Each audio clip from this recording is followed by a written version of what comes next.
Welcome to this presentation of a temporal analysis of Wireless Fantasy by Vladimir Ussachevsky. Written in 1960, this pioneering electroacoustic work mixes traditional orchestral sounds, wireless Morse code signals, electronic sounds, and manipulated recorded sounds into a work with exceptional temporal flow and pacing. This method of analysis is derived from basic fundamental cognitive principles of how the mind universally reacts to sonic events.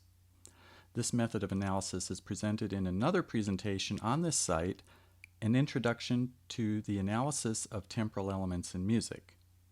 For more details about the fundamentals of temporal analysis, please refer to that presentation.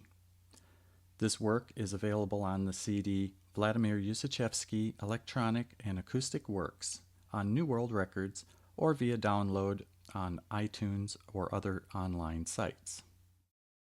This work uses the following sound materials: sustaining elements consisting of synthetic electronic sounds and tape-manipulated recordings of bells and ringing percussive instruments, pulsing bell timbres and Morse code signals generated by spark generators, sine wave generators, and recordings off the air from shortwave amateur radio or ham radio broadcasts, which form non-aligned non-repeating, aligned non-repeating, and aligned repeating elements.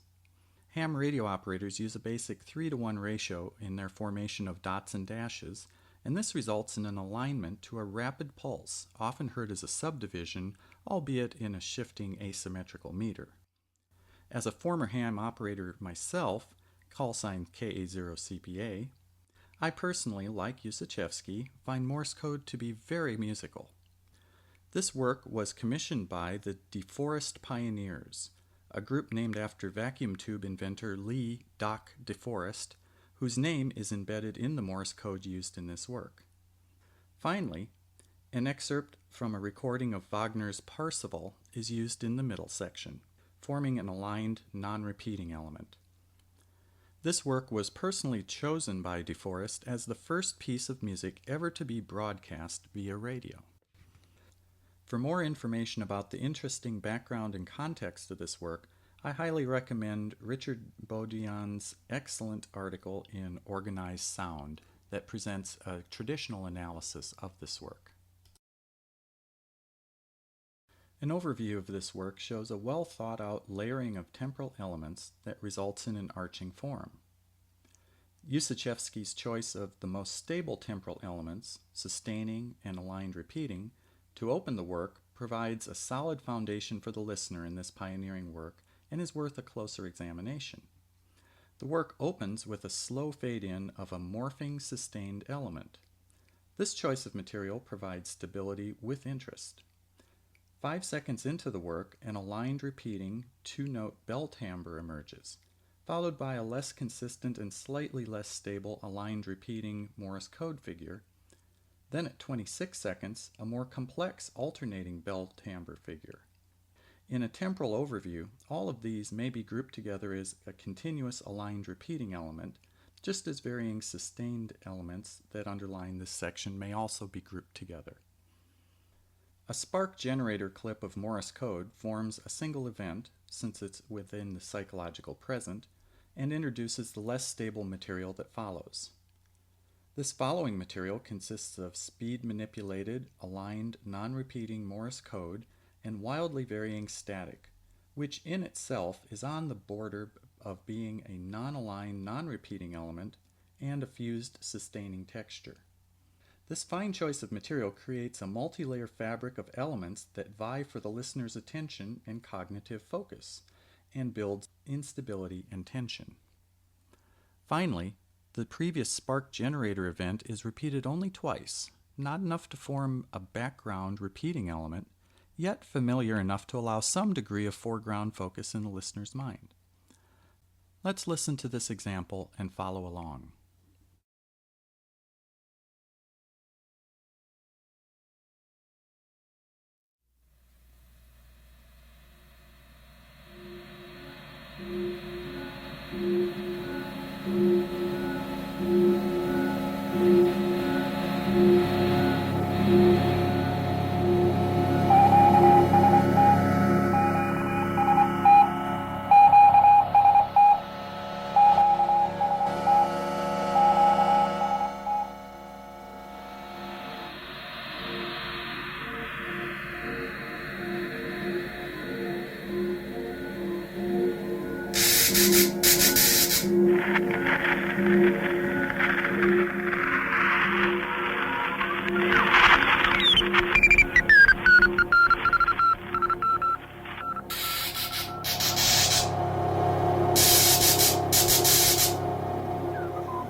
Following this introduction, there is a destabilizing transition during which the sustaining elements fade out and gradually only the least stable form of element, the non-aligned, non-repeating element, remains.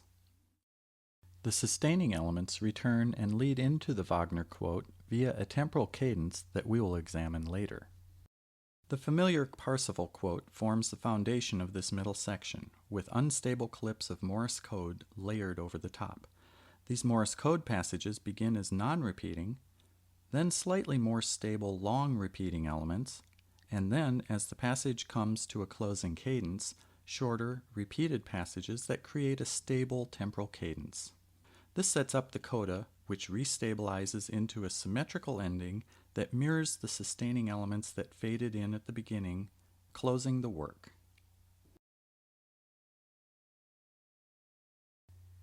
A quick look at the overall stability via the interaction of the temporal elements shows three distinct sections, each with an arch-shaped stability curve. These sections are separated by two temporal cadences, which we will now examine in more detail. The first exhibits a near textbook example of a temporal cadence. The sustaining element at 1 minute 30 seconds creates a moment of stability. Then the upward glissando, which forms a transforming sustained element, reduces that stability. Then the lowest sustaining element enters, and right at the peak of its crescendo, which happens at 6 seconds into the sound, the exact center of the active focus time, the Parsifal quote reaches its opening melodic and harmonic cadence.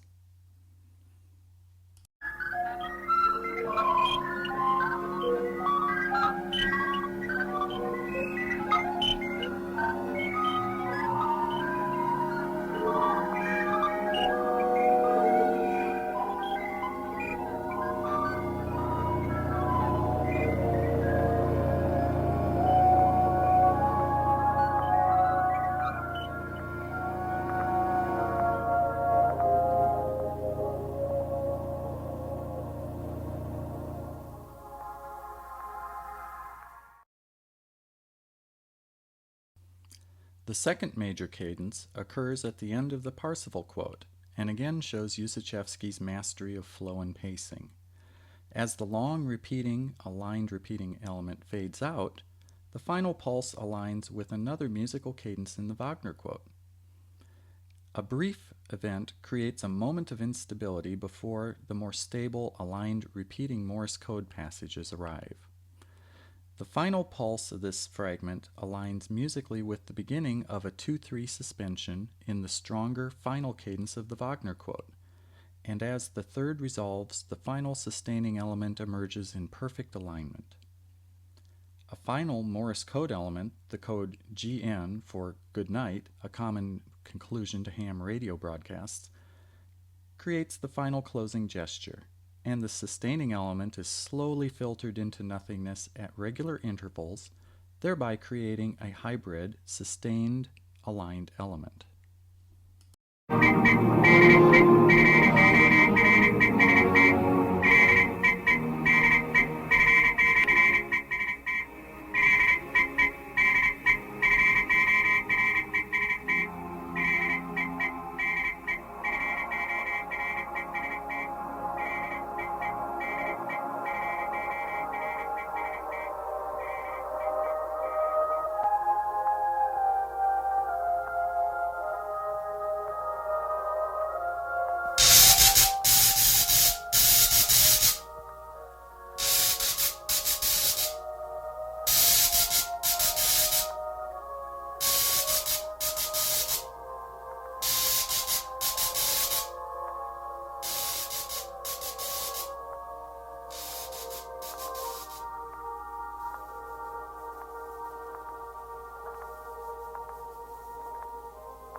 I hope that you found this analysis of wireless fantasy interesting and useful, and that it leads to a greater enjoyment of this one of my favorite works.